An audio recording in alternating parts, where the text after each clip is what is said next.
Okay, so today we are talking about Hermaus Mora. He is one of the Daedric princes in the Elder Scrolls, and he is the one who rules over knowledge. That is the short version. He is the prince of knowledge, of memory, and of fate. If something is known, or was known, or will be known, it belongs to him. He keeps all of it. Every secret, every forgotten fact, every scrap of forbidden learning that mortals were never meant to find, it all ends up with Mora. So let me just lay this all out for you, start to finish. Who he is, what he wants, where he lives, the things he made, the people who served him, and the part he plays in the bigger story of the world. There is a lot here, because Mora has his fingers in almost everything. Knowledge touches every part of the world, so he touches every part of it too. Before we get deep into Mora himself, let me set the table real quick, because you need the basics to understand what he is. In the Elder Scrolls, there are two big groups of godlike beings. There are the Aedra and the Daedra. The Aedra are the ones who gave up part of themselves to help build the mortal world, the place called Mundus, the planet called Nirn. They bled into the world to make it, and because of that, they are tired and distant and weak. They mostly do not talk to mortals directly anymore. The Daedra are different. The word Daedra means something close to not our ancestors. They did not give themselves up to build the world. They stayed whole, they stayed strong. And because they did not pour themselves into Nirn, they each got to keep their own little pocket of reality outside the mortal world. Those pockets are the realms of oblivion. Each big Daedra rules one. The most powerful of these Daedra are called the Daedric princes. There are 16 of them that mortals usually count, plus a strange 17th. Each prince rules over a sphere, which is just a fancy word for the thing they are in charge of. Mehrunes Dagon rules destruction and change. Sheogorath rules madness. Molak rules domination and brutality. Azura rules dusk and dawn. And Hermaus Mora rules knowledge. That is his sphere, everything that can be known. So when you hear people call him a Daedric prince, that is what they mean. He is one of the great powers of oblivion, and his thing, his whole reason for being, is knowing. Let me go a little deeper on his sphere, because it is bigger than it sounds at first. Most people hear Prince of Knowledge, and they think, okay, he likes books, he likes facts, fine. But it goes way past that. Mora is the keeper of forbidden knowledge and forgotten knowledge. He keeps the things that were lost. He keeps the things that were hidden on purpose. He keeps the things that are dangerous to know, the kind of knowledge that breaks a person's mind just from learning it. And it is not only knowledge of the past and the present. Mora also holds knowledge of fate. He knows what is going to happen. He is sometimes called the Prince of Fate for that reason. He is one of the very few beings in all of creation who can look at the threads of what will be and read them like a page. Some say he sees every possible future at once, every path a person could take, all of it spread out in front of him. So that gives him a strange kind of power that the other princes do not really have. Mehrunes Dagon can burn a city down, Molak can break a soul, but Mora knows. He knows the secret you are hiding. He knows the thing you are about to do before you do it. He knows the weak point in your plan, and in a world full of gods and heroes and prophecies, the one who knows everything is maybe the most dangerous of them all. That is the thing to hold on to about Mora. His weapon is not fire or claws, even though he has plenty of claws. His weapon is that he already knows. He has read the ending. He is patient because he can afford to be. Why rush when you already know how it all turns out? Mora has a pile of names and titles, and each one tells you something about him, so let me run through them. The main one is Hermaus Mora. You will also see it written a few different ways in old texts, because mortals across the world spelled it however they heard it. Sometimes it is Hermora, sometimes it is Hermamora. These are not different beings, they are all him. Different peoples met the same prince and gave him slightly different names. The folk up in the cold north, a people called the Skull, they call him Herma Mora, and they also call him the Woodland Man. To them, he's a trickster who lives at the edge of the forest and tries to lure people in to steal what they know. We will get into the skull a lot more later, because their whole religion is partly built around staying away from him. Then there are the titles. He is called the demon of knowledge. He is called the gardener of men, which is a creepy one when you think about what a gardener does. A gardener grows things so he can harvest them. He is called the golden eye. He is called the inevitable knower. He is called the keeper of forbidden knowledge, the lord of secrets, and the prince of fate. He has even been called the master of the tides of fate. All of these point at the same picture: a being who watches, who collects, who waits, and who already knows the answer. So, what does Mora look like? And the honest answer is that he does not really have one shape, but the way he usually shows up is unforgettable. Most of the time, when Mora appears to mortals, he is a huge mass of dark, shifting tentacles and eyes. He is a churning mass of purple and green and black, with eyes opening all over him and long claw-tipped feelers reaching out of him. He does not have a face the way a person does. He is more a piece of the void that turned to look back at you. There are eyes everywhere, and they are all watching, and there are tendrils that move on their own. Sometimes he is smaller and just appears as a floating clump of eyes and tentacles. Sometimes he fills the whole sky. In his own realm, he can be the size of a storm. He shapes himself however he wants, because he is not really a body at all. He is a mind, an endless one, and the tentacles and eyes are just the part of him that pokes through into a form mortals can look at. His voice matches the rest of him. When Mora speaks, it does not sound like one person talking. It sounds like many voices at once, layered over each other, whispering and rumbling at the same time. He is polite in a cold way. He is never in a hurry. He talks to powerful mortals the way you might talk to a clever animal you find interesting. There is always the sense that he's amused, and that he already knows where the conversation is going to end up. So that is the surface of him. A mass of eyes and tendrils, a chorus of whispering voices, endless patience, and the constant feeling that he has read the last page of your story and is just waiting for you to catch up. Now let me back all the way up and talk about where Mora came from, because his beginning is tied to the beginning of everything. At the very start, before there was a world, there were two forces. There was Anu, who stands for order and stillness and light, and there was Padomai, who stands for change and chaos and the dark.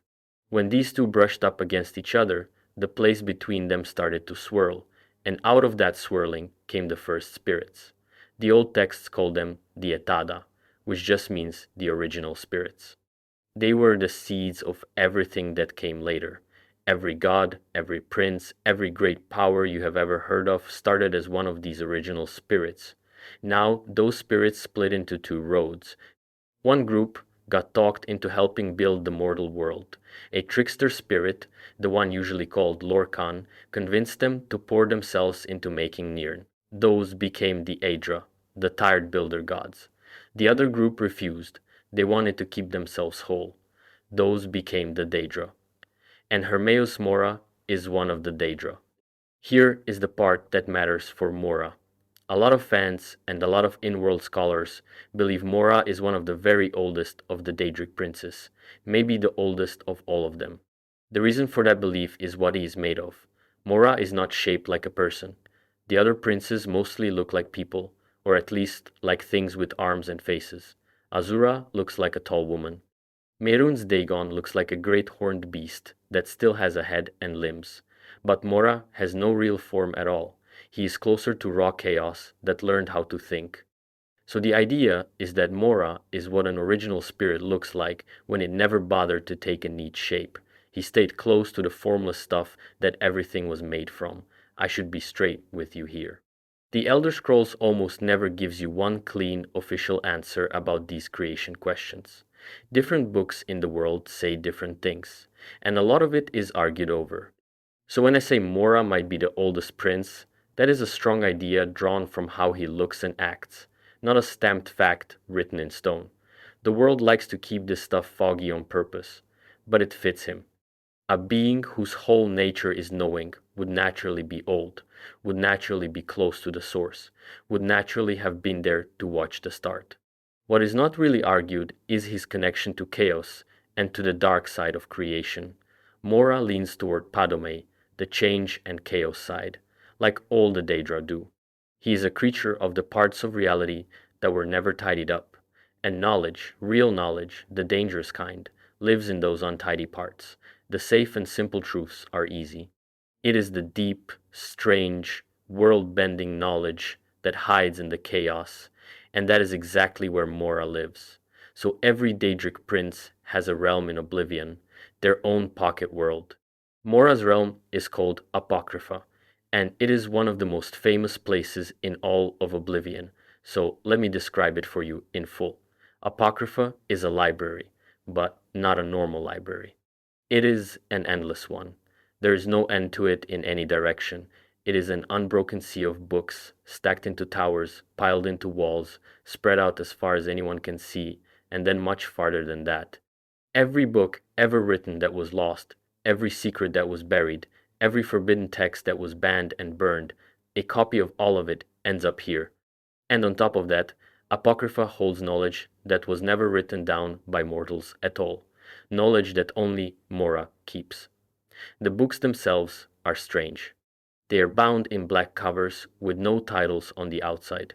The pages are filled with writing in languages that twist and crawl. A lot of the text is not readable by normal eyes. People who try to read too much of it feel their minds start to slip. The sky over Apocrypha is a sick green gray, always churning, never showing a sun or a moon. The ground in places is a sea of black water that looks almost like spilled ink, and the smell of the place is sharp and sour. Towers of books rise up out of the murk. Bridges and stairways made of stacked text connect one floating island of shelves to the next. The whole place hums with a low sound, like 1,000 pages turning at once somewhere just out of sight. And Apocrypha is full of people who are not really people anymore. These are the souls of scholars and seekers who came looking for knowledge. Some of them came on purpose, chasing one more secret. Some of them got pulled in by reading the wrong book. Either way, they are stuck now. They wander the endless shelves forever, reading and reading, looking for the one piece of knowledge that will set them free, never finding it, never able to leave. That is the trap of the place. It promises you everything you ever wanted to know, and the price is that you never stop searching. So that tells you a lot about Mora right there. His heaven and his hell are the same place. To a mind hungry for knowledge, Apocrypha is paradise, an endless library with every answer in it. And it is also a prison you can never escape, because the searching never ends. Mora built a realm where the reward and the punishment are the exact same thing. Apocrypha is not empty. Mora has servants, and they guard his realm and do his work. There are two main kinds you should know about. The first kind is called the Seekers. A Seeker is a Daedra that floats in the air and looks like a hunched figure wrapped in robes, with a knot of tentacles where a face should be, and many small hands.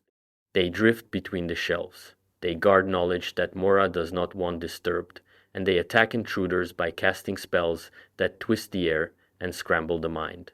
They can blur themselves, split into copies, and throw bolts of force. They are the keepers of the stacks, the things that glide out of the fog when you have gone somewhere you should not have gone. The second kind is called the Lurkers. A Lurker is a huge, hulking creature, tall and heavy, with smooth dark skin and a mouth that opens up like a flower full of teeth. They come up out of the black water. Where Seekers are about spells and minds, Lurkers are about raw size and strength. They wade through the ink sea of Apocrypha and crush whatever Mora points them at.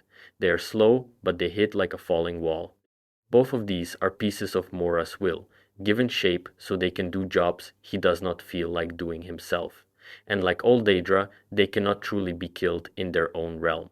Cut one down and it just reforms later, because Apocrypha is made of Mora, and you cannot really kill a thing inside the body of the god who is dreaming it. Now we get to one of the coolest parts of Mora's whole story, which is the Black Books. These are the things most players actually meet first, so let me explain exactly what they are and how they work. A Black Book is a book made by Hermaus Mora that sits out in the mortal world, on Nirn, waiting for someone to open it. From the outside, it looks like one of those black, no-title books from Apocrypha. but these ones leaked out of his realm and into ours. When a mortal opens a black book and starts to read, the words pull them right out of their body and drop their mind straight into Apocrypha. You are standing in a room 1 second, and the next second you are walking the endless shelves in Mora's realm. Inside each black book is a little stretch of Apocrypha all its own. You walk through the green murk, past the seekers and the lurkers, solving the way forward, until you reach a glowing spot at the center. And there, if you make it, the book gives you a gift. It teaches you a power, real power too, the kind you cannot get any other way. One book might teach you to call up seekers to fight for you, another might make dragons easier to face. Another might let you bend the wills of the people around you. Each book has its own reward sitting at the heart of it. But, and this is the whole point of the black books, the knowledge comes with a hook in it. Reading a black book can drive a person mad. The text is not made for mortal minds. Plenty of people who found one ended up broken, muttering, lost, their thoughts scrambled by what they read. And worse than madness, the books pull you toward Mora. Every time you open one, you owe him a little more. You become a little more his. That is how he works. He does not steal your knowledge with a sword. He hands you a gift, and the gift slowly turns you into his servant. In the far north, on the island of Solstheim, there are 7 of these black books hidden away, and each one carries a name. There is one called Waking Dreams. There is one called Epistolary Acumen. There is Filament and Filigree. There is the Hidden Twilight. There is the Sallow Regent. There is Untold Legends. And there is the Winds of Change. Each one teaches a different forbidden lesson, and each one is a doorway into Mora's library. The black books are maybe the clearest picture of how Mora deals with mortals. He does not chase you. He just leaves a book lying around where a curious person will find it. He knows curiosity will do the rest. He knows that a certain kind of person, the kind who wants to know, simply cannot leave a mysterious book unopened. So he waits, and he lets your own hunger walk you right into his hands. The other famous thing Mora made is a book too, but it is in a class of its own. It is called the Ogma Infinium, and it might be the single most powerful book in all of the Elder Scrolls. The Ogma Infinium was written by a being named Xarxes. Xarxes is an ageless scribe, an old spirit tied to memory and record keeping, and he serves Mora. The story goes that Xarxes spent ages writing down everything he learned, all of his knowledge poured into one book, and that book became the Ogma Infinium. So it is not just a spell book. It is meant to hold the gathered learning of an immortal mind. Some say it contains a piece of the knowledge from before the world began, the deep stuff, the kind of thing that was true even before there was a Nirn for it to be true on. When a mortal reads the Ogma Infinium, it changes them. It makes them stronger, faster, sharper, all at once. Reading it can push a person far beyond what they could ever reach on their own in a single moment just from turning the pages. It is a shortcut to power that would normally take a lifetime or several lifetimes to earn. But here's the catch, and with Mora there is always a catch. After you read the Ogma Infinium, it does not stay with you. The book vanishes. It slips back to Apocrypha, back to Mora, ready to be handed to the next mortal he wants to tempt. You get the power, yes, but the book was never really yours. It was a loan, and the lender always takes it back. And the moment you used it, you became one more name in Mora's long list of mortals who took his gift. So between the black books and the Ogma Infinium, you start to see the pattern in how Mora spreads through the world. He works through books. He works through the written word. He plants knowledge like seeds and waits for hungry minds to come dig it up. And every mortal who reads what he wrote walks away a little stronger and a little more bound to him, which is exactly the trade he wants every single time. There is one more thing in Apocrypha worth naming, and it is called Mora's Agonizing Repository. It is a kind of grand archive deep in his realm, a store of his most guarded knowledge. The name says it plainly. The knowledge there is agony.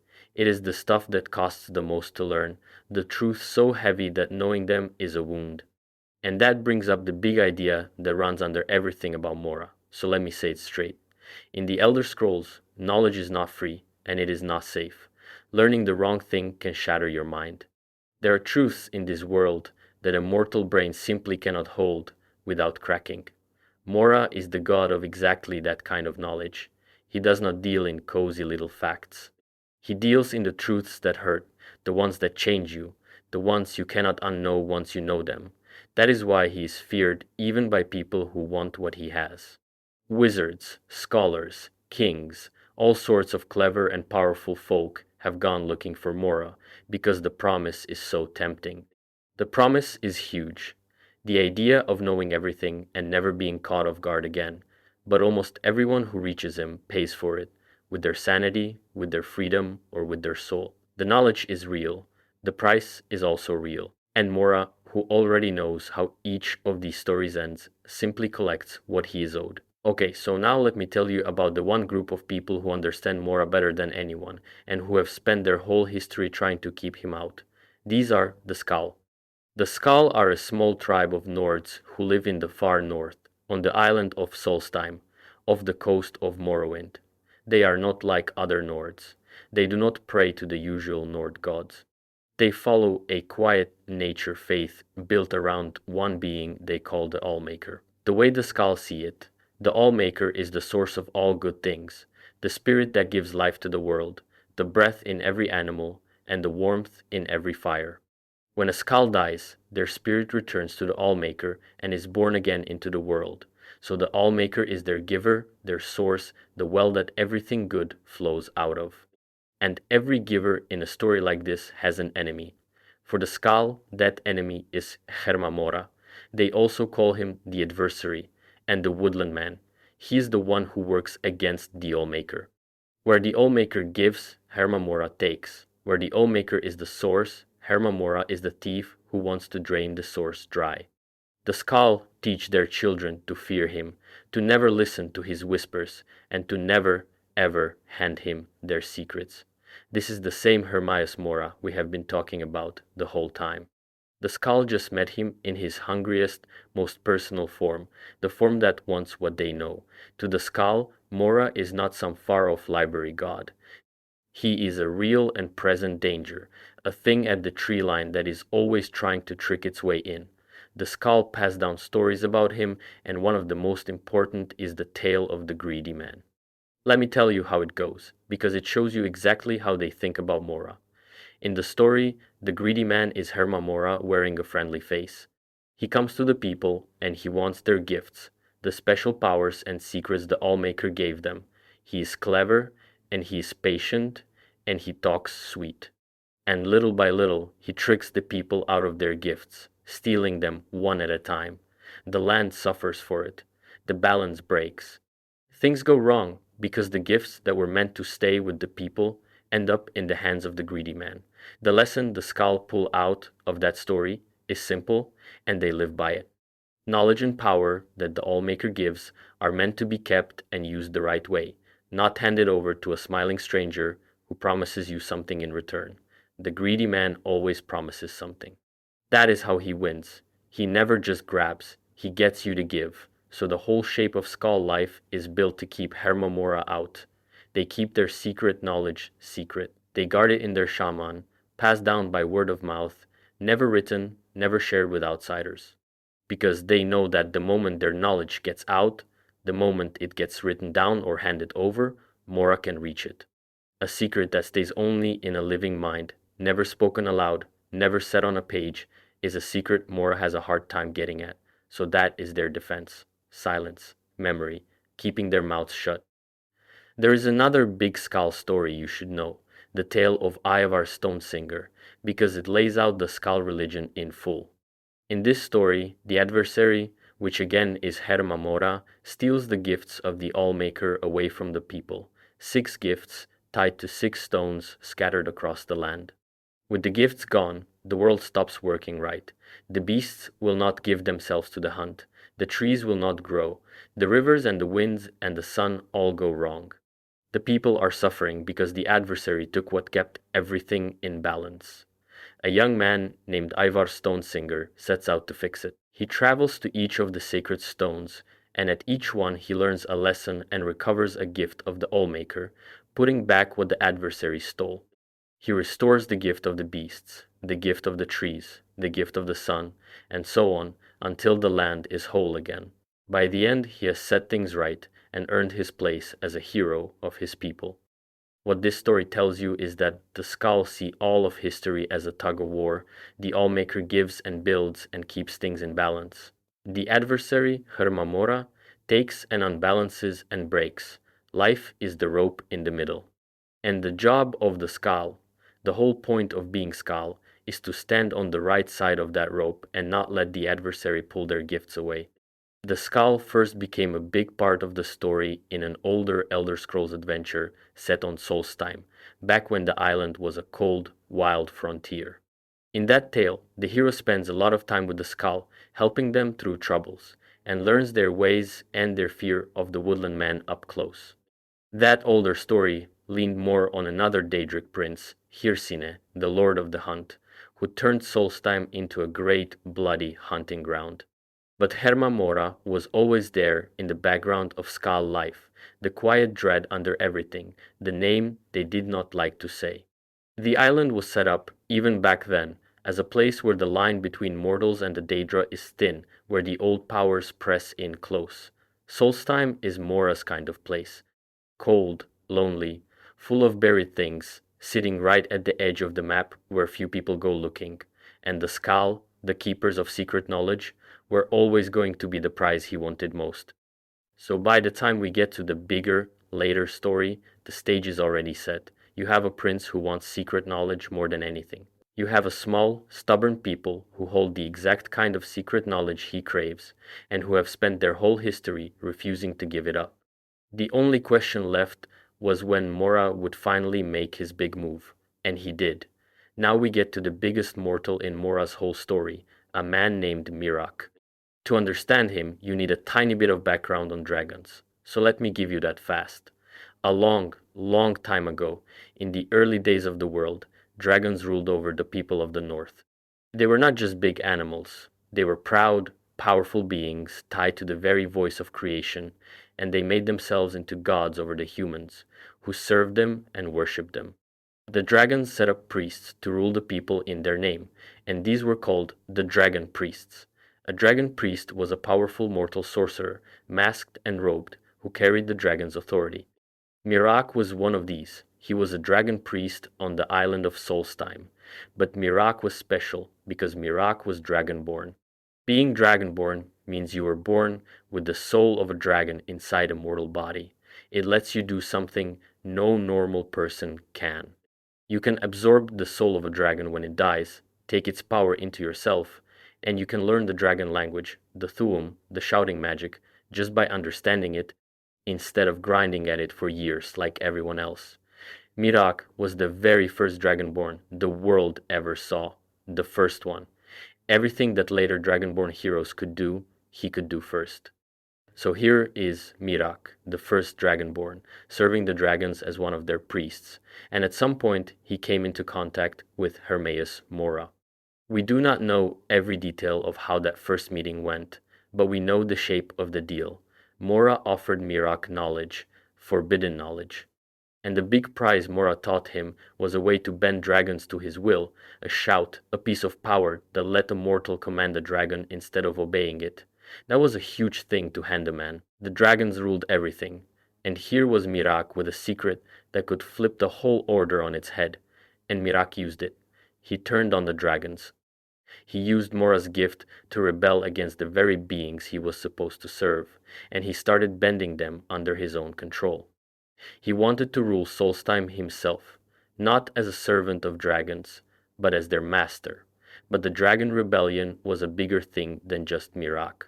Around that same time, other people in the north were also rising up against the dragons. There were two other heroes, two early tongues, mortals who had mastered the shout, and they led the real war against the dragon rulers. Miraak was supposed to be part of that fight on the side of the people. Instead, Miraak only cared about his own power. He used the chaos to grab dragons for himself. When the other rebels found out what Miraak was doing, that he was not freeing the people, but just trying to make himself a new Dragon King, it came to a fight. Mirak was struck down, or nearly so. And right at the edge of death, his master stepped in. Hermaus Mora reached out and pulled Mirak out of the mortal world entirely and brought him into Apocrypha, so Mirak did not die. He got yanked into Mora's realm and kept there, and then he stayed there for thousands of years. Time works strangely in Apocrypha, and Mirak, with his dragon soul, did not age and die like a normal man. He lived on and on in that endless library, reading, learning, growing in power, all while serving Mora and all while hating it, because make no mistake, Mirak did not want to be there. He had traded himself to Mora for power, and the trade turned into a cage. He spent those long ages as Mora's servant, plotting the whole time on how to get out and get back to Nirn, back to the real world, where he could finally rule. Let me be clear about what Mirak's whole deal was, because it is the heart of his tragedy. Mirak wanted to be free, and he wanted to be in charge. He was the first Dragonborn, the most powerful mortal of his age, and he had spent thousands of years trapped in the service of a being he could not stand. He had learned an enormous amount in Apocrypha. He had grown strong enough that he started to think he could do something no servant of Mora had ever managed. He thought he could break his master's hold and walk free.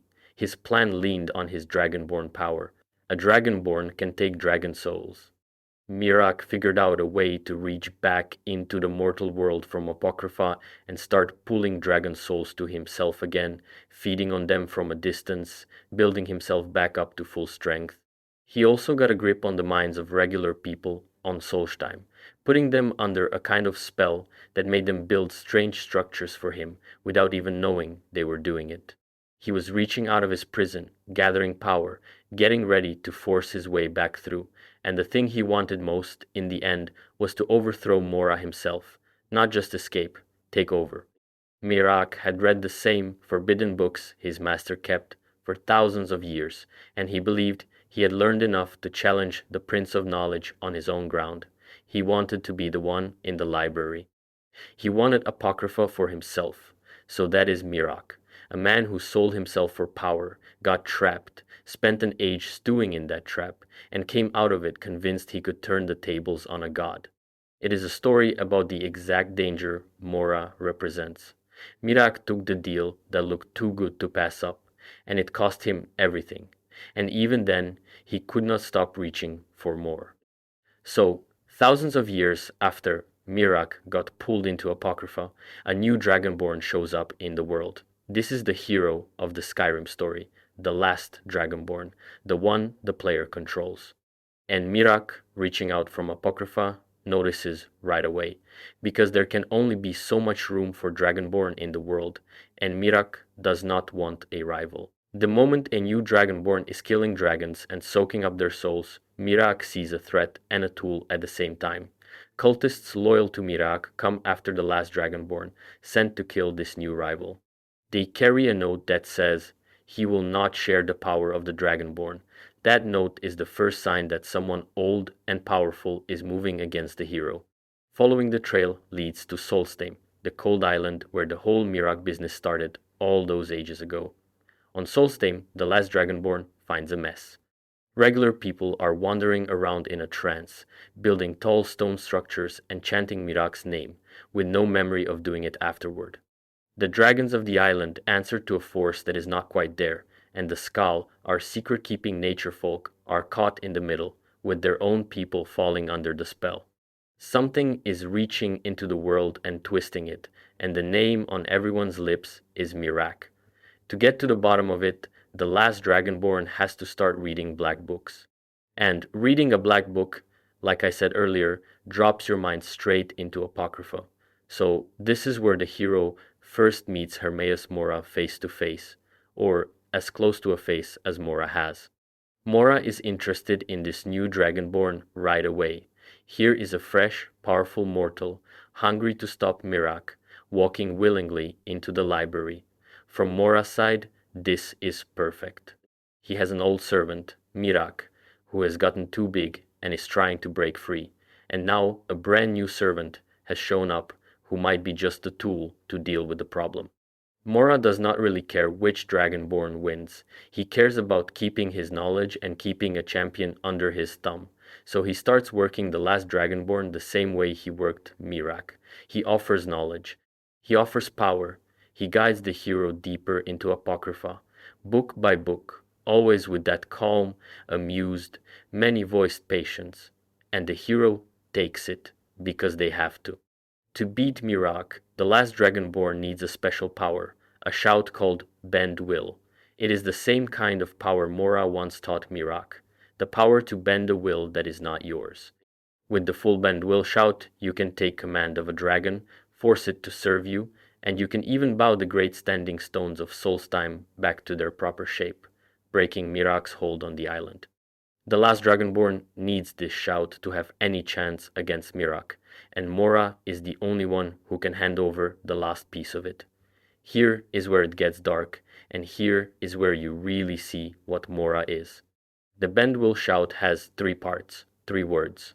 The last Dragonborn manages to learn the first 2, but the final word, the one that completes the shout and makes it strong enough to matter, Mora is holding back, and Mora names his price. He wants the secret knowledge of the skull.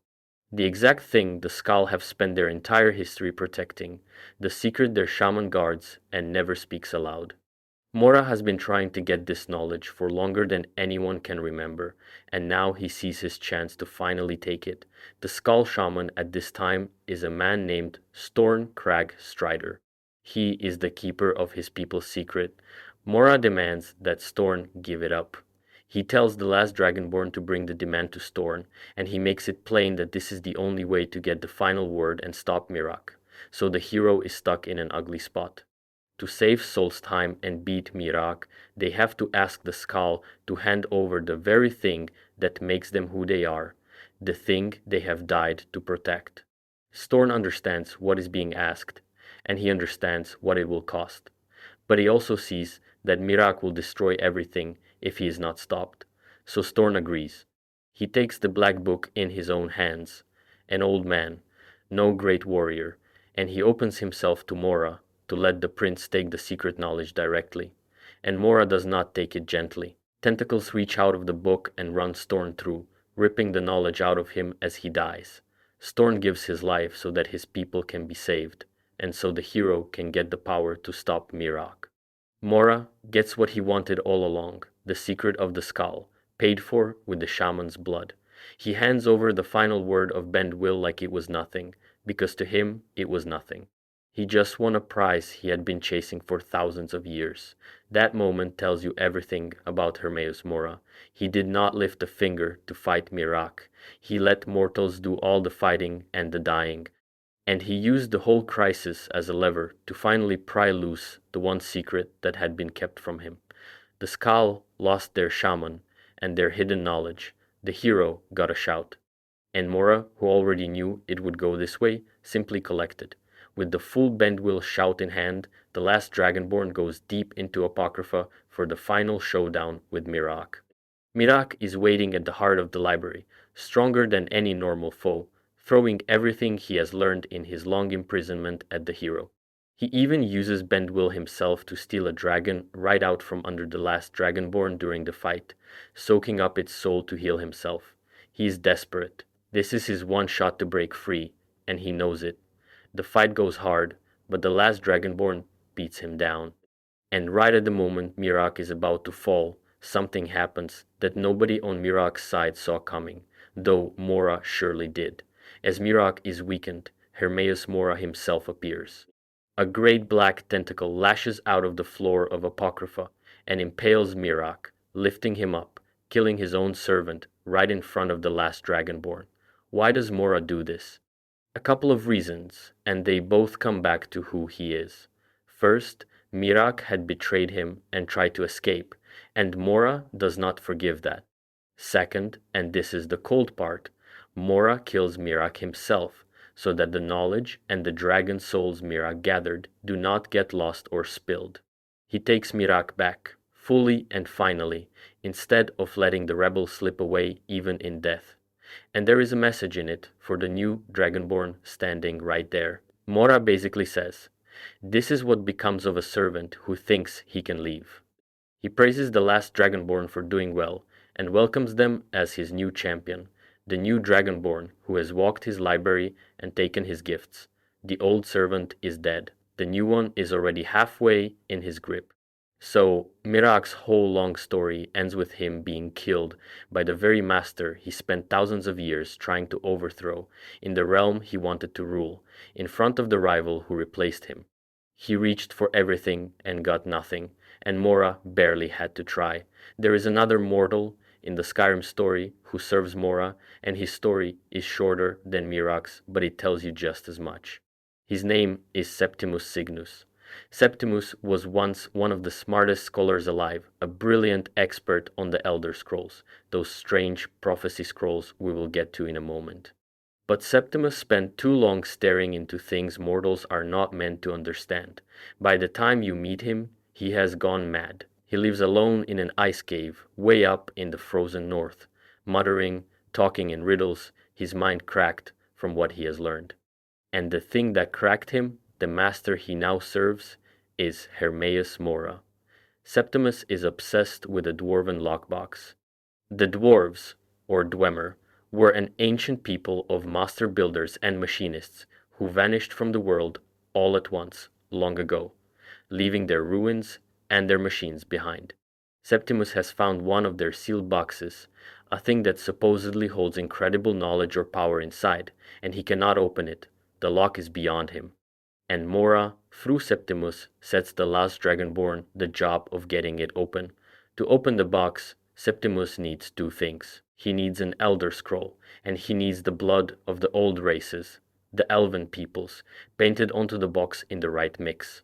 So the last Dragonborn goes and fetches an Elder Scroll, and gathers the blood, and brings it all back. But here is the turn. Mora was using Septimus the whole time, and the moment the job is nearly done, Septimus is no longer needed. When Septimus reaches out to claim the prize inside the box, he is struck down and burned to ash on the spot. His usefulness ran out, so his master let him die. And then Mora speaks to the last Dragonborn directly, calm as ever, and basically says, "Well, that one served his purpose, and now you are here, and you can be useful too."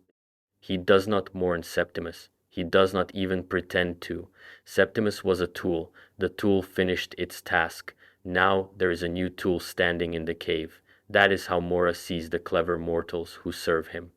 Not as friends, not as students, but as hands that do work until they wear out. The reward inside the box, by the way, turns out to be tied to deep knowledge.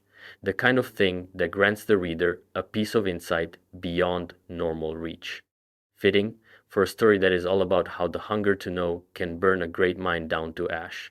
Septimus was one of the brightest minds of his age, and chasing Mora's knowledge left him a babbling hermit in the ice, and then a pile of cinders. That is the warning sitting inside his whole story. Now let me talk about the Elder Scrolls, the actual objects the whole game series is named after, because Mora is tied to them in a deep way. An Elder Scroll is not a normal scroll. It is one of the strangest objects in all of creation. The Elder Scrolls are said to be fragments of creation itself, or reflections of it. Scrolls that hold knowledge of the past, the present, and every possible future, all at once. They are older than the gods, in some tellings. Reading one is dangerous beyond words. A trained reader can pull a single prophecy out of a scroll, but doing it strains the mind and the eyes, and reading too much or reading without the training can strike a person blind, or worse, drive them mad forever. The monks who study them in their secret tower train for ages just to survive a single reading. So look at what an Elder Scroll is. It holds all knowledge, including knowledge of fate, and it punishes the reader with madness and blindness. That is Mora's exact sphere: knowledge, fate, and the heavy price of knowing.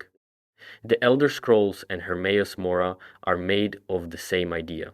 Nobody fully agrees on whether Mora made them, or controls them, or simply matches them, but the link is impossible to miss. They both hold every truth. They both ruin the people who reach too far into them. Some scholars in the world wonder if the Elder Scrolls are connected to Mora's library, if every scroll is in some way a page out of Apocrypha. The world does not give a flat answer, but the overlap is right there for anyone to see. What is clear is that Mora deals in the Elder Scrolls without fear. Where a mortal scholar trembles at a single scroll, Mora handles fate as his daily work. He is one of the very few beings who can look at all of time and not be broken by it, because looking at all of time is simply what he is for. This is a good spot to sit with the strangest thing about Mora, the thing that makes him different from every other power in the world. Mora knows the future, not guesses it, knows it. He holds knowledge of fate the way you hold a memory of breakfast. And that changes how he acts in every single story he is part of. Think back over everything so far. With Mirak, Mora let the rebellion play out, let his old servant grow strong, let a new dragonborn rise, and stepped in at the exact last second to take everything he wanted. With Septimus, he ran a mad scholar for years to crack one box and dropped him the instant the job was done. With the Skal, he waited out their entire history until the one moment a crisis would force their shaman to hand over the secret. In every case, Mora is never rushed and never surprised. He sets things up far ahead and lets them unfold, and the reason he can do that is that he has already read how it ends. He is playing a game where he can see the whole board and every move to come, against players who can barely see the next step. That is why he wins so easily and so often. He is not stronger than the other princes in raw power. Mehrunes Dagon could probably smash him in a straight fight inside the mortal world, but Mora does not fight straight. He knows. And knowing, it turns out, beats almost everything. Mora has been around for the whole run of the Elder Scrolls, showing up again and again across the games and across the long history of the world. He does not change much, because he does not need to. The world turns, empires rise and fall, but the God of Knowledge just keeps collecting. Let me walk through the main places he turns up so you can see how steady he is. In the older days of the world, in the far west of Tamriel, mortals could call Mora to them and bargain. He was one of the Daedric princes a person could summon if they knew how, and if they were willing to do a task for him.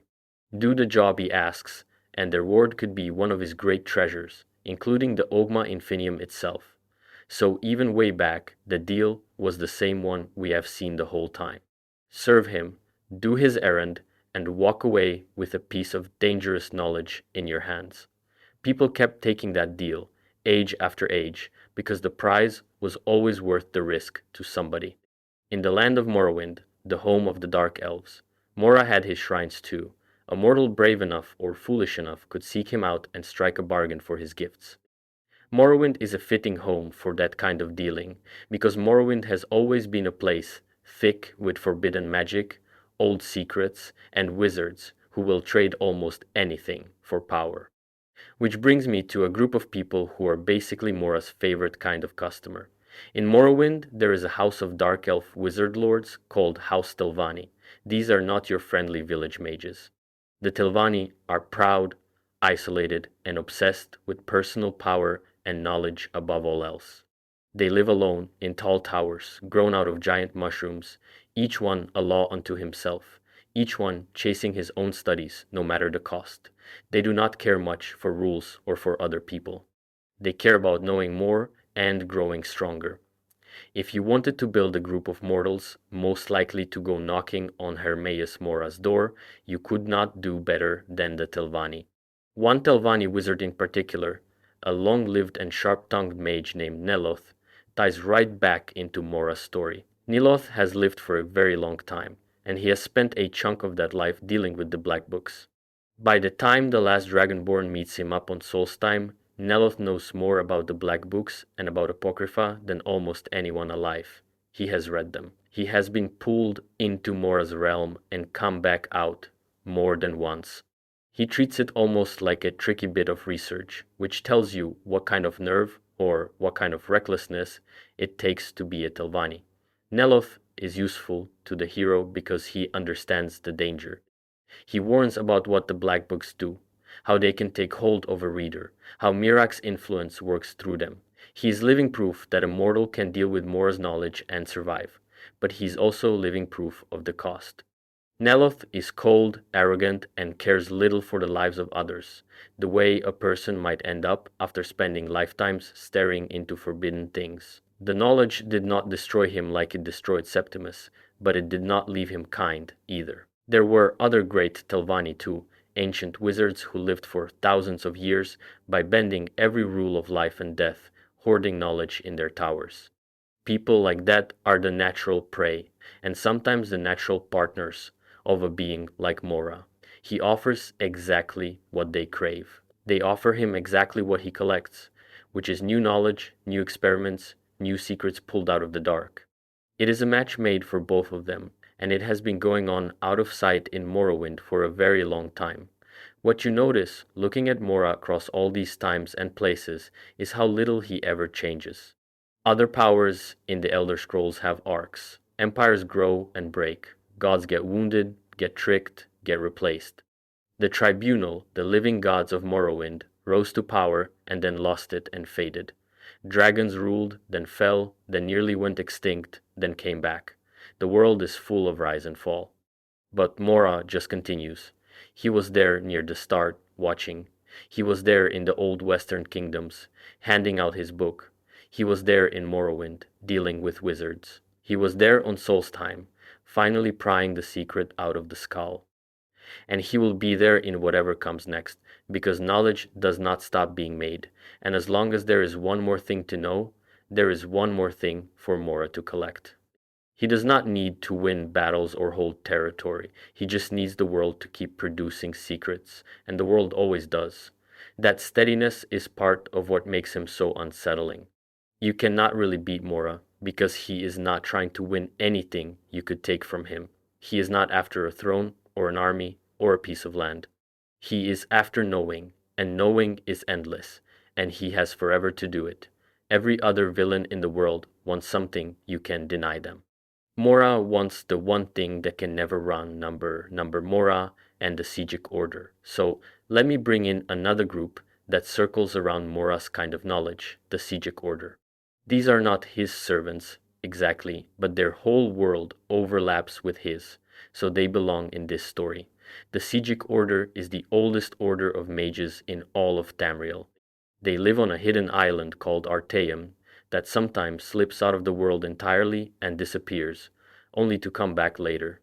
They practice what they call the Old Ways, an ancient kind of mysticism that deals with fate, with the stars, with the deep order behind reality. They are secretive, careful, and very, very old as an order. They are the kind of people who study the things most mages are afraid to touch, and that puts them right next to Mora's sphere.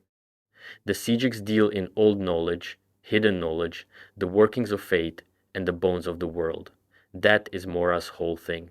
So, across the long history of Tamriel, where you find the Sijic Order poking at the deep secrets of reality, you are never far from Hermaus Mora, the being who keeps all those secrets in his library. There is a long-standing sense in the lore that the two are tangled together, that the kind of knowledge the Sijics chase is the kind of knowledge Mora owns. In the older eras of the world, back when the Sijic Order was more openly active and Artaeum was easier to find, this connection was closer to the surface. The Sijics used artifacts and methods tied to seeing what is hidden and reading what is to come. Some of the tools and powers tied to deep sight and forbidden insight trace back, one way or another, to Mora, because he is the source those waters flow from. When a mortal order makes a study of the unknown, they are, in a sense, studying Mora's domain, whether they mean to or not. Now I want to be careful and honest here, because this is a spot where the lore gets foggy and where fans argue. There are deeper ideas floating around about how close the Sijics and Mora really are, and about whether Mora taught them, or guides them, or simply happens to share their interests. Some of that is solid lore, and some of it is people connecting dots that the games leave loose on purpose. So take the strongest version of it as a strong idea rather than a settled fact. What is safe to say is this. The Sijic Order and Hermaus Mora are both keepers of the old, hidden, dangerous knowledge of the world, and they have been circling the same deep waters for as long as either has existed. There is a nice contrast between how the Sijics handle deep knowledge and how Mora does, and is worth sitting with for a second. The Sijic Order treats forbidden knowledge with care and rules and discipline. They train for ages. They guard what they learn. They believe some things should be approached slowly, with respect, by people who have earned the right. They are like careful keepers of a dangerous flame, always worried about who gets burned. There is a sense of duty in them, a sense that knowing comes with responsibility. Mora has none of that. He does not care who gets burned. He does not believe knowledge should be earned slowly or handled with care. He spreads it, dangles it, hands it to mad hermits and power-hungry wizards and curious heroes, and he watches what happens, because what happens is just more knowledge for him to collect. The Sijics want to protect the world from dangerous truths. Mora wants to gather every dangerous truth there is, and does not care what it does to anyone. So you have two ways of dealing with the same deep waters. One says, be careful, this can hurt people, guard it well. The other says, give it all away, and watch the wreckage, it is all knowledge in the end. And the existence of careful orders like the Sijics tells you something. The world has known for a very long time that knowledge can be a weapon and a poison, and that there is a being out there who wants to put that weapon in everyone's hands at once. The Sijics are part of the world's long effort to handle the deep knowledge wisely. Mora is the reason that effort can never fully rest. Mora is not just summoned by lone wizards. He has worshippers too, scattered cults of mortals who give themselves to the pursuit of knowledge in his name. They are not common, and they are not loud, because the kind of person drawn to Mora tends to be a loner, a scholar, a seeker who works in private. But they are out there. These followers chase knowledge as a holy act. To them, learning the hidden truth is the highest thing a person can do, worth any cost. They will trade their sanity for it. They will trade their freedom for it. Some of them end up in Apocrypha, willingly, choosing the endless library over a normal life, because to a true seeker, the chance to read forever is not a punishment at all. It is the dream. That is the dark genius of how Mora draws people. He does not have to trick the deepest seekers. They come on their own.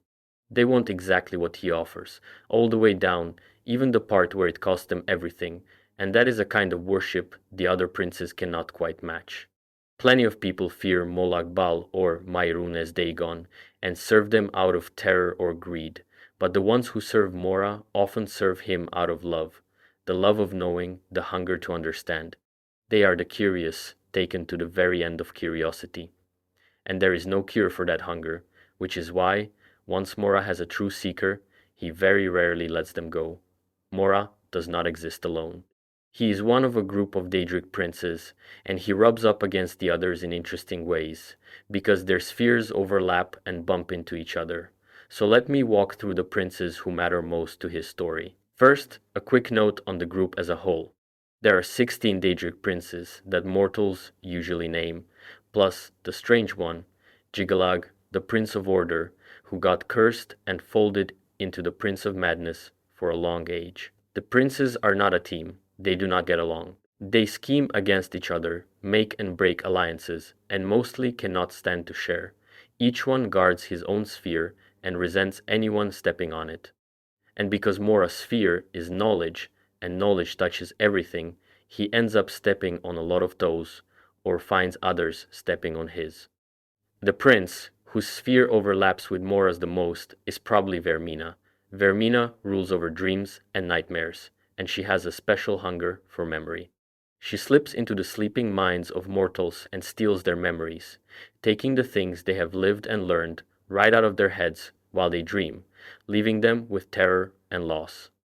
Now look at where that runs into Mora. Mora is the keeper of memory and knowledge. He collects what is known. Vermina steals memory too, but she does it through dreams, and she tends to take it to torment people, not to file it away in a library. So you have two princes, both reaching for the same thing, memory, from two different angles. One hoards it as treasure, one rips it out as a weapon. That kind of overlap is exactly the sort of thing that makes princes wary of each other. They are fishing in the same pond, and neither one likes company. Then there is Mephala, the prince of secrets, plots, lies, murder, and hidden webs of scheming. Mephala is sometimes called the web spinner because the way Mephala works is by weaving secret connections between people, pulling strings, setting up betrayals and murders through whispered secrets. Mora and Mephala both deal in secrets, but again from different sides. Mephala uses secrets as tools to manipulate, to set mortals against each other, to spin webs of intrigue. Mora collects secrets as knowledge, to know them, to own them. A secret to Mephala is a string to pull. A secret to Mora is a page to file. They share the world of the hidden, the unspoken, the things people try to keep buried. It makes them strange neighbors in the same dark corner of reality, both fond of what is kept secret, but wanting it for very different reasons. There's also Nocturnal, the prince of night and darkness, of shadow and luck and the unknown. Nocturnal is one of the most mysterious of all the princes, wrapped in secrecy, claiming to be older than most, keeping her true nature hidden even from the other Daedra. Where Mora is the known and the knowable, all knowledge gathered and kept, Nocturnal leans toward the unknowable, the things meant to stay in shadow, the mysteries that resist being solved. In a way, they are two sides of one coin. Mora wants everything dragged into the light of knowing. Nocturnal keeps a realm of things that stay in the dark on purpose. The collector of all knowledge and the keeper of the unknown are bound to circle each other, because the unknown is the one thing the collector can never fully have, and the act of knowing is the one thing the keeper of mysteries works against. The interesting part about Mora and his fellow princes, though, is this. For all their scheming and overlap, none of them really gets the better of him, and the reason comes back to what he is. To plot against someone, you need them not to see it coming. Mephala's whole power is the secret plot, the hidden web, but you cannot keep a secret from the Prince of Secrets as knowledge. Mora already knows the plot. To trick someone, you need them not to know the truth, but Mora is the one who holds all truth. To surprise someone, you need them not to see the future, but Mora reads fate like a book. So the usual tools the princes use against each other, plots and tricks and surprises, mostly do not work on Mora. He has already read the scheme before it is hatched. That does not make him the strongest prince in a brawl, it makes him the one hardest to outmaneuver. The others fight and scheme and grab for power in the moment. Mora sits in his library, knowing all of it, and waits. He is not really in the game the other princes are playing. He is reading the rulebook and the final score at the same time. And that quiet certainty, more than any spell or claw, is what sets him apart from every other power. I number, is Mora evil? So the big question people always ask about Mora is he evil? And the answer is more interesting than a simple yes or no. So let me work through it. Mora is not evil the way some of the other princes are evil.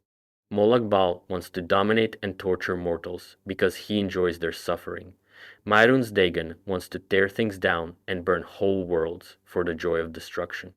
Those princes have a cruelty to them, a hunger to cause pain. Mora does not really have that. He does not collect suffering, he collects knowledge. If your suffering happens to teach him something, fine, he will take that too, but it was never the point. The point was always the knowing, so Mora is better understood as cold rather than cruel. He is amoral. He sits outside of good and evil and looks at both of them as just more things to know about. A man's secret, a god's plan, a people's sacred truth, a dying scholar's last thought, all of it is the same to Mora. It is all knowledge, and knowledge is the only thing he values. He will help you or doom you with the exact same calm, because to him there is no difference. Both outcomes end with him knowing a little more. That is what makes him scary in a way the loud, cruel princes are not. You can understand a monster that wants to hurt you. You can hate it and fight it. But Mora does not want to hurt you. He does not want anything from you except what you know, and he will take that whether it kills you or not without any feeling about it one way or the other.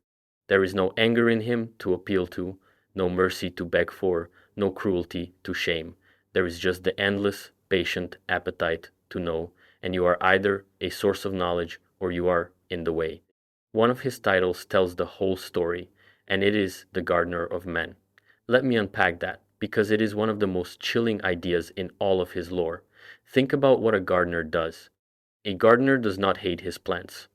A gardener tends them, waters them, gives them what they need to grow. He is patient. He is even gentle in his way. But he is not growing the plants for the plants' sake. He is growing them so that one day he can harvest them. The whole point of the garden is the harvest. The care is just a means to the cut. That is how Mora sees mortals. He is the gardener of men. He tends us. He gives us knowledge, the water and sunlight that helps a curious mind grow. He nurtures the clever ones, the seekers, the ones who want to know. And he does it so that one day they will produce something worth harvesting, new knowledge, new discoveries, new secrets pulled out of the dark, which he then collects. Every mortal who chases learning is, without knowing it, a plant in Mora's garden. We grow, we learn, we make new knowledge, and Mora reaps it. It puts the whole relationship in a cold new light. When Mora hands a scholar a black book, he is not being generous. He is fertilizing the soil. When he lets a wizard live for 1,000 years chasing forbidden power, he is letting a crop ripen. And when the time comes, when the mortal has produced all the knowledge it is going to produce, Mora harvests, and the gardener moves on to the next row. Septimus was a harvest. Mirak was a harvest. The skull secret was a harvest, a very long time coming. To the gardener of men, we are all just a field he has been tending since the beginning, waiting for the right moment to cut. Here is the part that makes Mora's whole setup work, and it says something true about people. Even knowing all of this, mortals keep coming to him. They keep opening the books. They keep summoning him. They keep making the deal. And the reason is curiosity, the deep need to know, which is one of the strongest things in any thinking creature. People want to understand. They want the answer. They want to be the one who finally knows the thing nobody else knows. That hunger has driven every discovery ever made, every step forward, every brave reach into the dark. It is one of the best things about thinking beings, and Mora is what happens when that best thing has no limit and no care for the cost. So mortals walk into his trap with their eyes open again and again, because the thing he offers is the thing they want most in the world. He does not have to lie much. He does not have to force much. He just has to leave the answer sitting there, glowing, and trust that a certain kind of person will not be able to walk away. Most people could. But the seekers, the scholars, the ones who burn to know, they cannot. And those are exactly the ones Mora wants. He fishes for the curious, and the curious can never quite stop biting. That is the quiet horror at the center of all his lore. Mora is not a force from outside that comes to ruin you. He is a mirror of one of your own best traits, your hunger to understand, turned all the way up and stripped of any limit. He is what curiosity looks like when it becomes a god and stops caring about anything but the next thing to learn. And as long as people want to know, which is forever, Mora will always have a way in. Now, let me get into the deeper stuff, the theories that fans argue about. I am going to be straight with you about which parts are solid lore and which parts are people connecting dots, because that line matters, and because guessing dressed up as fact is exactly the kind of thing Mora would enjoy, and I would rather not feed him. The first big idea is that Mora might be the most knowledgeable being in all of creation, even more than the gods who built the world. The thinking goes like this. The Aedra gave themselves up to make Nirn, so they are weakened and faded, and they do not pay close attention anymore. Mora gave up nothing. He stayed whole, and he spent all of forever doing one thing, which is collecting knowledge.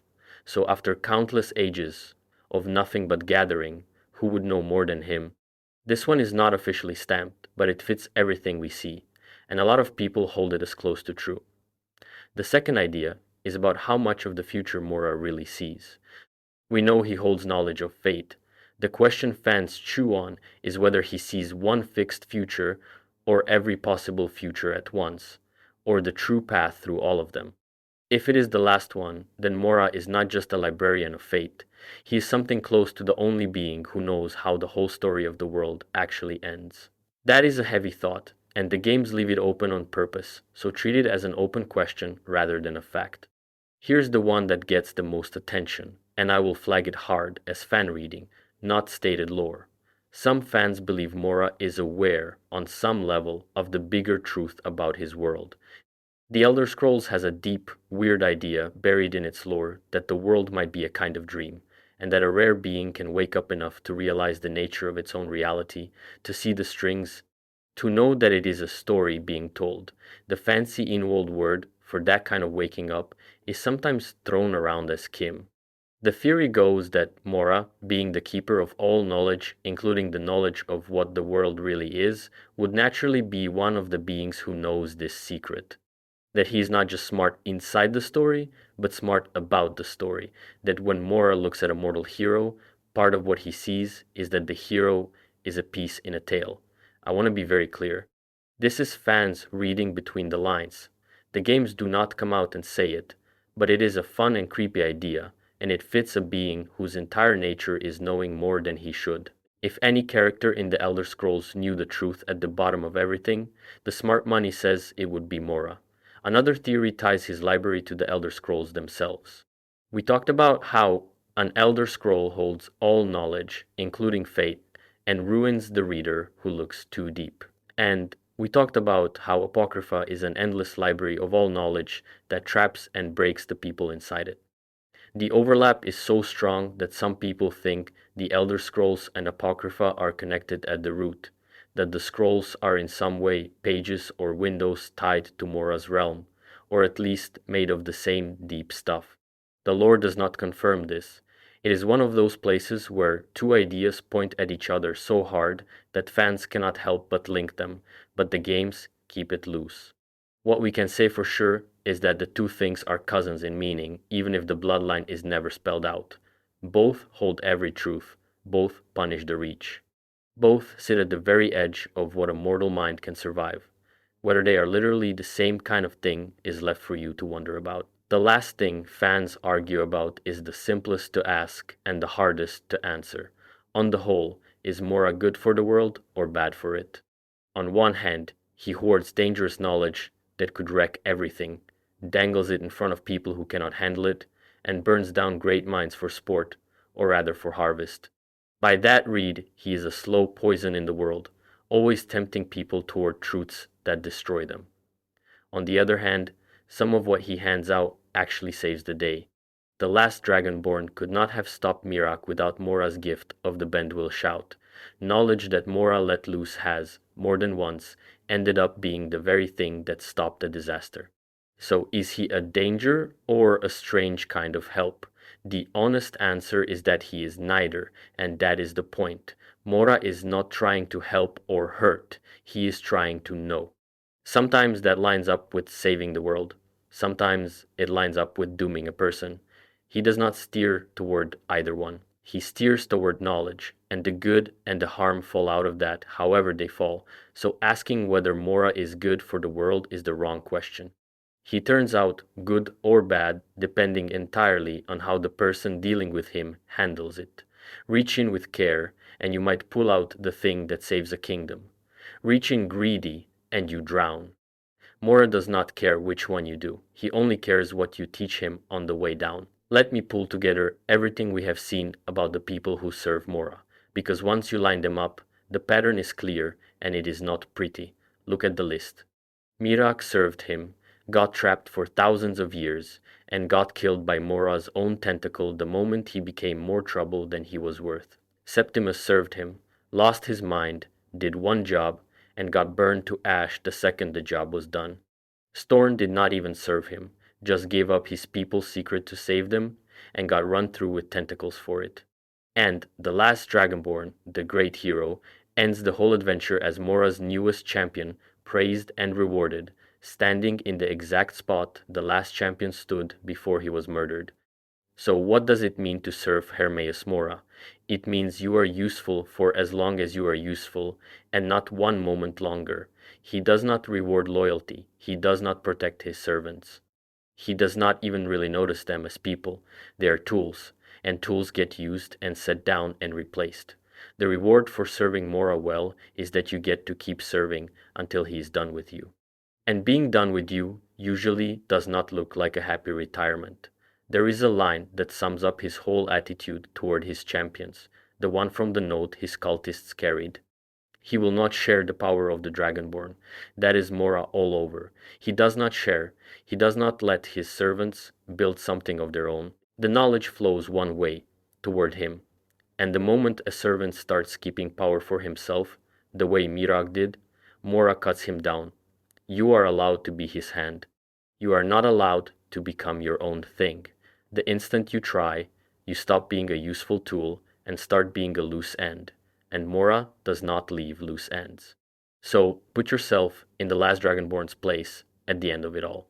You walked his library, you took his gifts, you learned his shout. You watched him murder his old servant right in front of you, with a clear message in it, and then he turns to you, calm and pleased, and welcomes you as his new champion. You won. You got the power. You stopped the villain. And you are also, now, exactly what Mirak was at the start. A powerful mortal in Mora's debt, holding Mora's knowledge, standing in Mora's realm, being praised by Mora. The story does not tell you that the last Dragonborn ends up doomed. The hero can walk away and live a full life, but the shadow is right there, and it is the smartest, darkest touch in all of Mora's lore. The hero beats Mirak by stepping into Mirak's shoes. The only way to win the fight was to take the same deal that ruined the loser. You cannot stop Mora's champion without becoming Mora's champion, and that means even the great victory at the end is half a trap. You climbed out of the pit by climbing into Mora's hand. That is the genius of how Mora wins. He sets it up so that beating him and serving him are the same move. There is no clean exit. There is only the next servant, holding the power, standing in the library, hearing the whisper of a being who already knew it would go exactly like this. Let me bring his actual presence back into focus, because it is worth feeling the weight of meeting him. When you stand before Mora in Apocrypha, you are not standing in front of a statue or a throne. You are standing in front of the realm itself, because Mora and Apocrypha are the same thing. The shelves, the green sky, the ink-black water, the towers of books, all of it is him. The eyes that open in the clouds are his eyes. The tentacles that slide out of the floor are his hands. When he speaks, the whole place speaks, because there is no separate body to speak from. You are inside the god. You are a small thing standing in the middle of a mind the size of a world. And his voice, the many-layered voices speaking at once, low and patient and faintly amused, carries the thing that makes him so unsettling. He is never afraid. He is never rushed.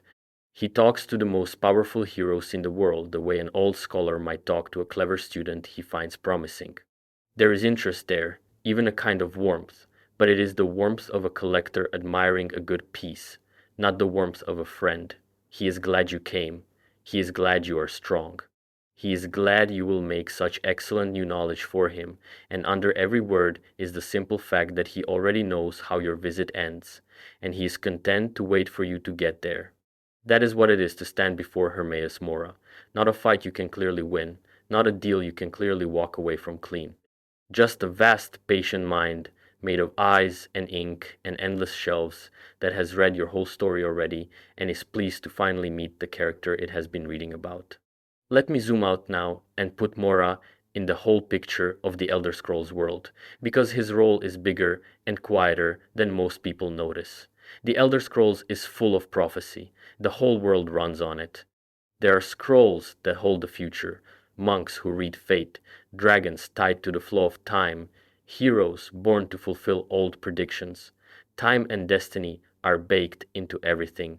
And in a world that runs on prophecy, the being who holds all knowledge of fate is not a side character.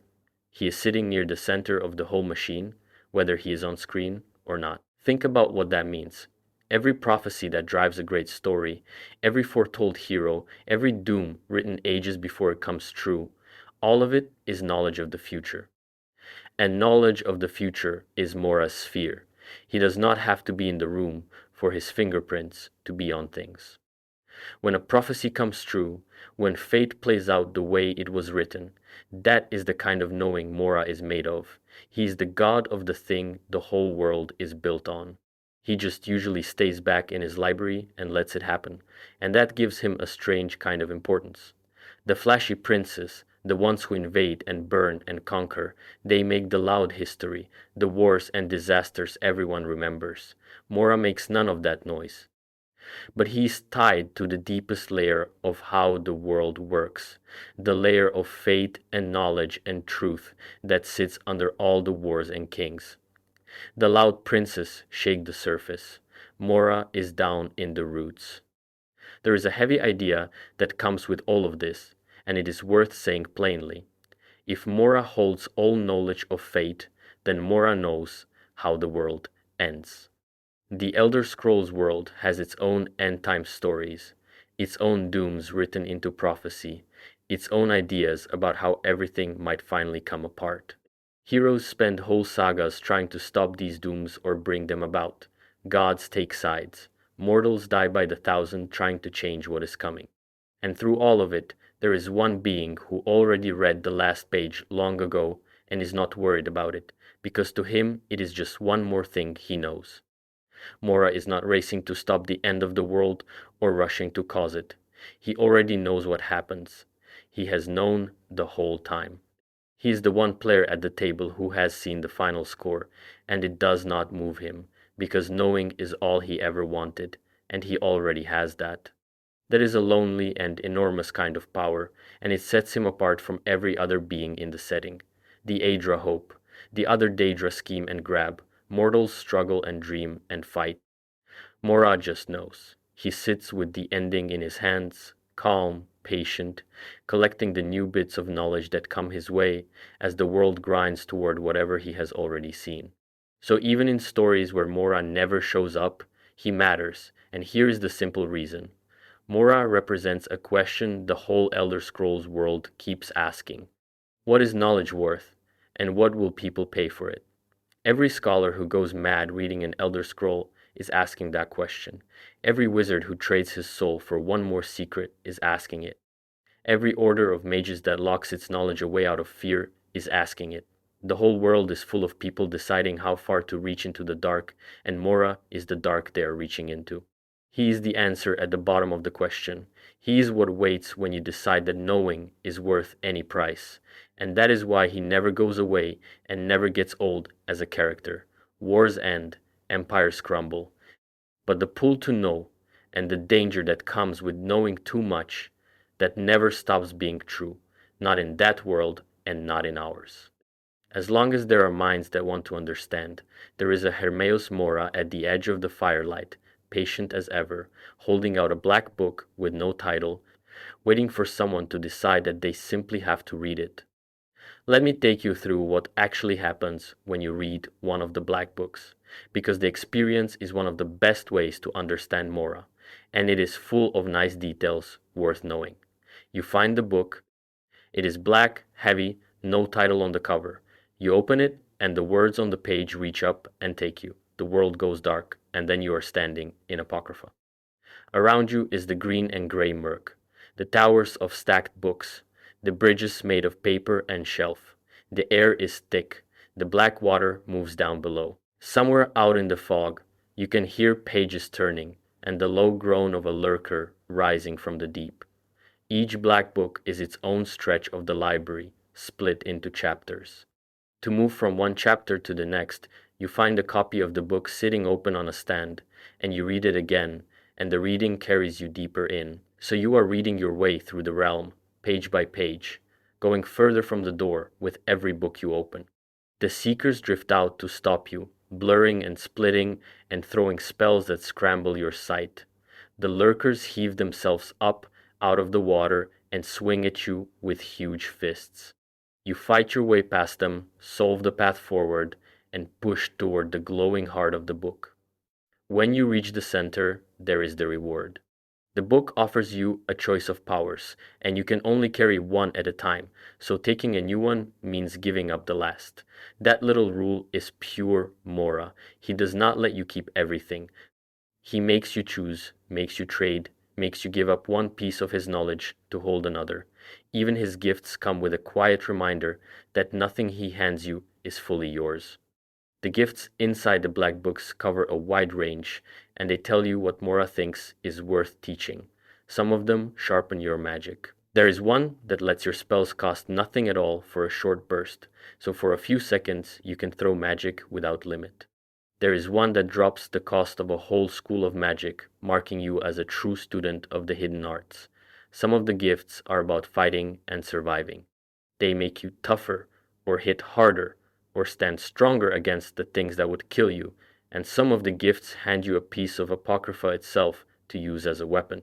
There is one called Mora's Agony, which lets you call up a writhing field of his tentacles right out of the ground to lash at your enemies. So you carry a little slice of his realm with you and unleash it when you need it.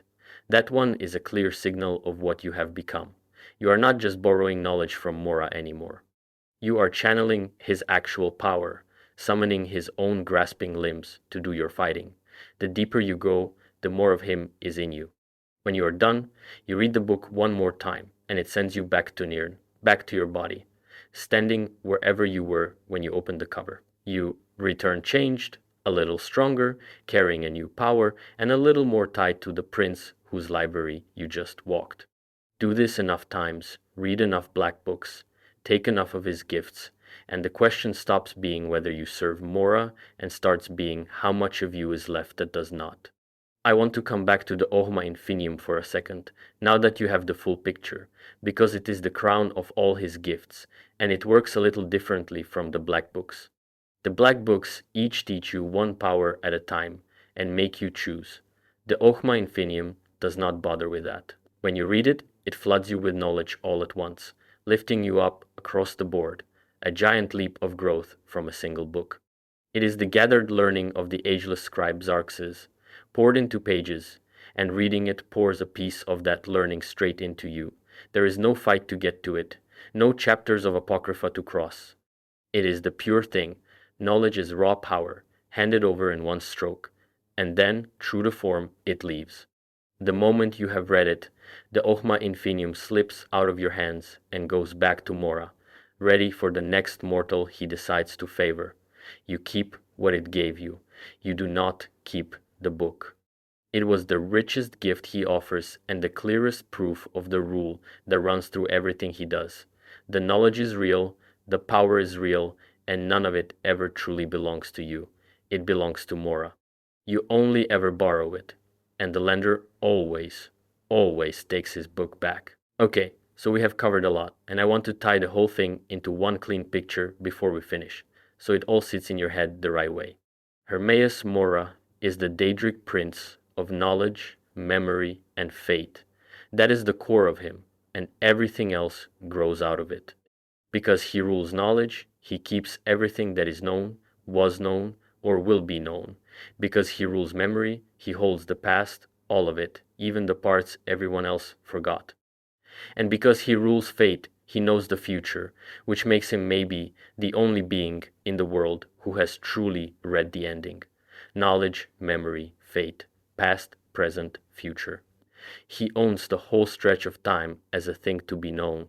He lives in Apocrypha, his realm in oblivion, an endless library under a sick green sky, full of black books and ink-dark water, guarded by his seekers and his lurkers, and crowded with the lost souls of people who came chasing knowledge and never found their way back out.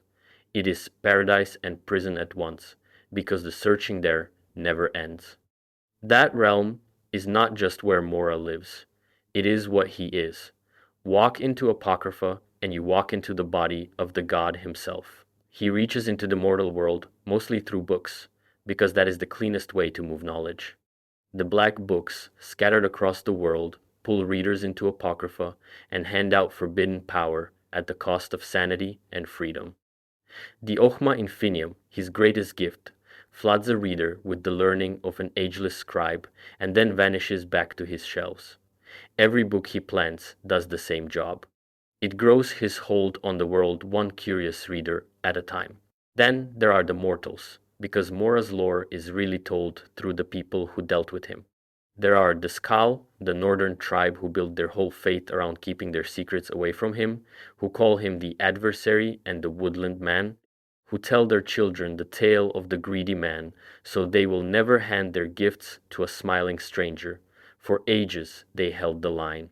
And in the end, when a crisis forced their hand, their shaman, Storn, gave up the secret and his life together, and Mora finally took the prize he had chased since before anyone could remember.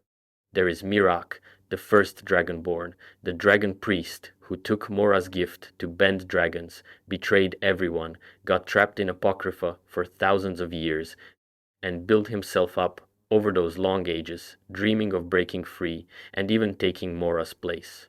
And there is the end he earned, killed by his own master's tentacle the moment a better tool came along. There is Septimus Cygnus, the brilliant scholar turned mad hermit, run for years to crack a dwarven box and burned to ash the instant the work was done. There is Neloth and the wizards of House Telvanni, the kind of proud, isolated seekers who will always come knocking on Mora's door because they want exactly what he sells. And there is the last dragonborn, the great hero, who beat Mirak only by walking Mora's library, taking Mora's gifts, and ending the whole tale as Mora's newest champion, standing in the dead man's footprints. Line all those people up, and the lesson repeats every single time. Deal with Mora, and you get real power and real knowledge, and you pay for it with your mind, your freedom, your life, or your soul. He does not break the deal. He gives you what he promised. It is just that what he promised was always going to cost more than you wanted to pay, and the thing that sets Mora apart from every other great power in the Elder Scrolls is that he wins without fighting. Mairunes Dagon burns, Molagbal crushes, Sheogorath maddens. They throw their weight around in big, loud ways. Mora does not need to. His power is that he already knows. He knows your secret, your plan, your weak spot, and your ending. You cannot surprise him, cannot trick him, cannot scheme against him, because the schemes and tricks and surprises are made of hidden knowledge, and hidden knowledge is the one thing he owns completely. So he is patient, he never rushes, he sets things up ages ahead and lets them ripen, because he has read how they turn out and he can afford to wait. He is the gardener of men, tending the curious like a crop, watering them with knowledge, letting them grow, and harvesting them when they are ripe. He is not cruel. He is something colder than cruel. He simply does not care about anything except the next thing to know, and he will help you or doom you with the same calm to get it. That is Hermaus Mora, the eye in the dark that has already read your story. The whisper at the edge of the firelight holding out a book you know you should not open. The endless library that promises every answer and charges you everything you are. He is what curiosity becomes when it turns into a god and forgets how to stop. And as long as there is one more secret left in the world, and there always is, he will be there, patient and pleased, waiting to collect. It is worth knowing that the people inside the Elder Scrolls world have written about Mora and his realm for ages, the same way we write about him now. He is a favorite subject for the brave and the foolish, the wizards and scholars who study the Daedra. So let me share a bit of what they left behind. There is an old account in the world, a record of a wizard's journey through the realms of oblivion, passing from one prince's domain to the next. In it, the traveler describes reaching Apocrypha, and the description matches everything we have said. An endless place of books and knowledge, a sky churning with sick color, ghosts of seekers wandering the stacks, and at the heart of it the great shifting mass of Mora himself, all eyes and tendrils, watching the visitor with patient interest. Famous wizards have gone looking for Mora's realm on purpose, hungry to learn from the richest library in all of creation, and more than a few of them never came home. They became part of the collection. They are still in there, in a sense, reading forever. That tells you how the learned folk of the world see him. To a common person, Mora is a scary story, a demon to stay away from. But to a scholar, he is the ultimate temptation. He has the answer to every question that ever kept a clever mind awake at night. For a person who has spent their whole life chasing knowledge, the pull of a being who simply has all of it is almost impossible to resist. That is why the smartest people in the world are the ones most likely to fall into his hands. The dull and the incurious are safe from Mora. It is the brilliant who are in danger, because the brilliant cannot stop wanting to know. Let me circle back to the skull one more time, because buried in their simple nature faith is the smartest take on Mora that anyone in the world ever had. The skull figured out the one thing that actually works against him, and it is not a weapon, it is silence. They understood that Mora feeds on knowledge that gets out, knowledge that is shared, written down, spoken aloud, handed over. So their whole defense was to keep their deepest knowledge locked inside living minds, passed from shaman to shaman by word of mouth, never said on a page, never told to outsiders. A secret that exists only in one person's head and is never spoken is a secret Mora has to work very hard to reach. That is a real insight about the nature of the thing. Knowledge wants to spread. The moment you write it down, the moment you tell someone, it starts moving out into the world. And anything that moves out into the world can flow downhill to Mora eventually, because he sits at the bottom of every stream of knowledge. So the skull chose to dam the stream at the source, keep it in the head, keep it unspoken. Starve the collector by never letting the knowledge leave the one place he cannot easily go, a guarded living mind. And the tragedy of their story is that it only takes one moment to undo ages of that careful silence. They held the line for longer than anyone can count. Then, one crisis, one impossible choice, and their shaman opened the book and let it all pour out at once. That is how Mora works. He does not need you to fail 1,000 times. He only needs you to fail once, at the right moment, and he is patient enough to wait an entire history for that single moment to come. The Skal were right about how to fight him. They just could not stay perfect forever, and against Mora, perfect forever is the only thing that works. The Skal split the world into two forces, the All-Maker who gives and the adversary who takes. And whether or not you buy their religion, it is a clean way to understand what Mora is on the deepest level. The All-Maker, in their telling, is the source. Life flows out of it, gifts come from it. It builds, it gives, it renews. And the adversary, Hermaus Mora, is the pull in the other direction, the thing that draws those gifts away, that gathers and hoards and keeps, giving versus taking, spreading out versus pulling in. Creation handing things out, and Mora collecting them all back. There is something almost true about the world in that. Things get made, and things get gathered up. Knowledge gets discovered, and knowledge gets collected. The Skal just put a face on both ends of it and built their lives around standing on the giving side. They are not wrong that Mora is the taking side. He is. He is the great gathering in, the place where everything that is learned eventually piles up. To them that makes him the enemy of life itself, because life, to the Skal, is about giving freely, and Mora is the one who wants to take it all back and lock it in his library. You do not have to agree that he is evil to see that the Skal understood him better than the wizards did. The wizards wanted what he had and walked into his hands. The Skal saw what he was and spent their whole history backing away from him. And of the two, the simple northern hunters who never read a forbidden book in their lives clearly had the better idea about how to deal with the Prince of Knowledge. Let me talk for a minute about how a mortal actually reaches Mora, because it is not like praying to a kind god, and the difference matters. Most of the Daedric princes can be summoned. A mortal who knows the right rites, who has the right offering, who calls on the right day or in the right place, can pull a prince's attention down into the world long enough to bargain. With Mora it is a little different, because Mora is already paying attention. He's the one who knows. You do not really sneak up on him with a clever ritual. By the time you have decided to call him, he has likely already seen it coming. So summoning Mora feels less like dragging a god to you, and more like knocking on a door that was already open, with someone on the other side who knew you were going to knock. And when you reach him, the deal is always a trade. Mora does not give gifts out of love or duty. He gives knowledge in exchange for knowledge, or in exchange for a task that will produce knowledge. Go fetch this thing. Open this box. Read this book. Bring me this secret. Do the job, and he hands over a piece of power or learning that you could not get any other way.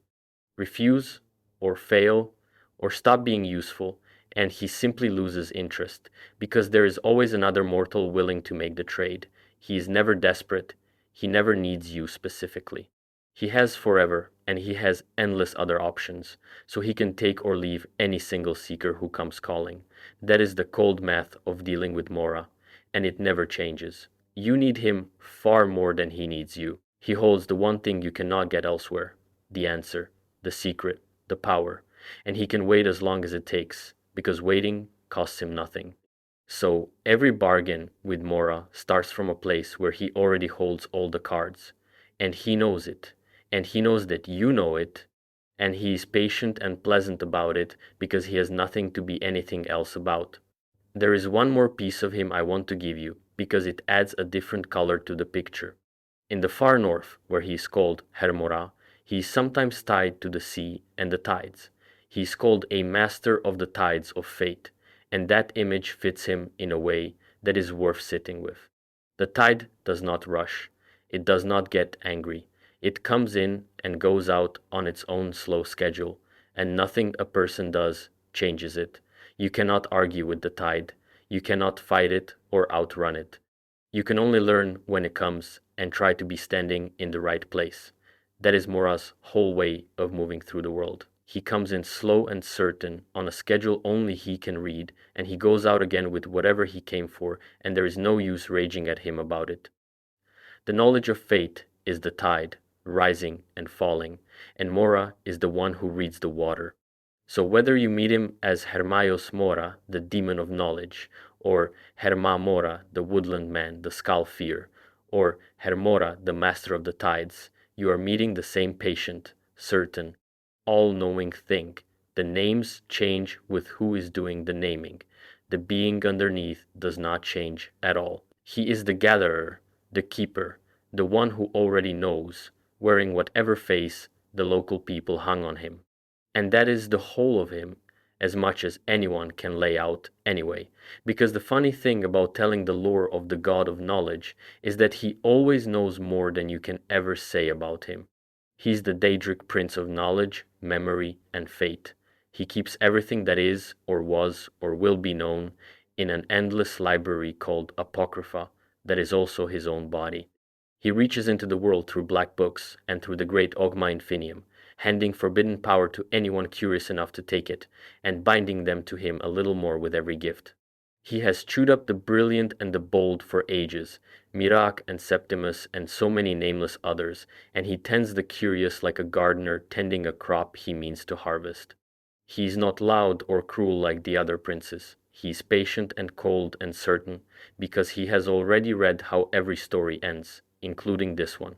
The Skal had the right idea about him, in the end. The thing to do with the Prince of Knowledge is not to fight him and not to bargain with him, but to keep your deepest things unspoken and back slowly away from the tree line where the woodland man waits. Because everything you learn, everything you write down, everything you tell flows downhill eventually, and at the bottom of every stream of knowledge there is one patient mass of eyes and tendrils waiting in his endless library, pleased as ever, ready to file away one more secret and call it his. So the next time you read about a doomed scholar, a forbidden book, a hero who learned too much, or a secret that should have stayed buried, you will know whose hand is behind it.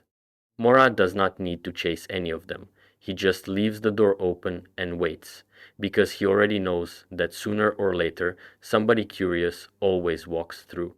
He is the oldest patience in the world, and the oldest hunger, both wrapped up in one being who only ever wanted to know. And now you know him too, which, if you think about who we just spent all this time talking about, is a slightly unsettling place to end. Somewhere in that endless green library, 1,000 eyes just turned this way, and not one of them was surprised.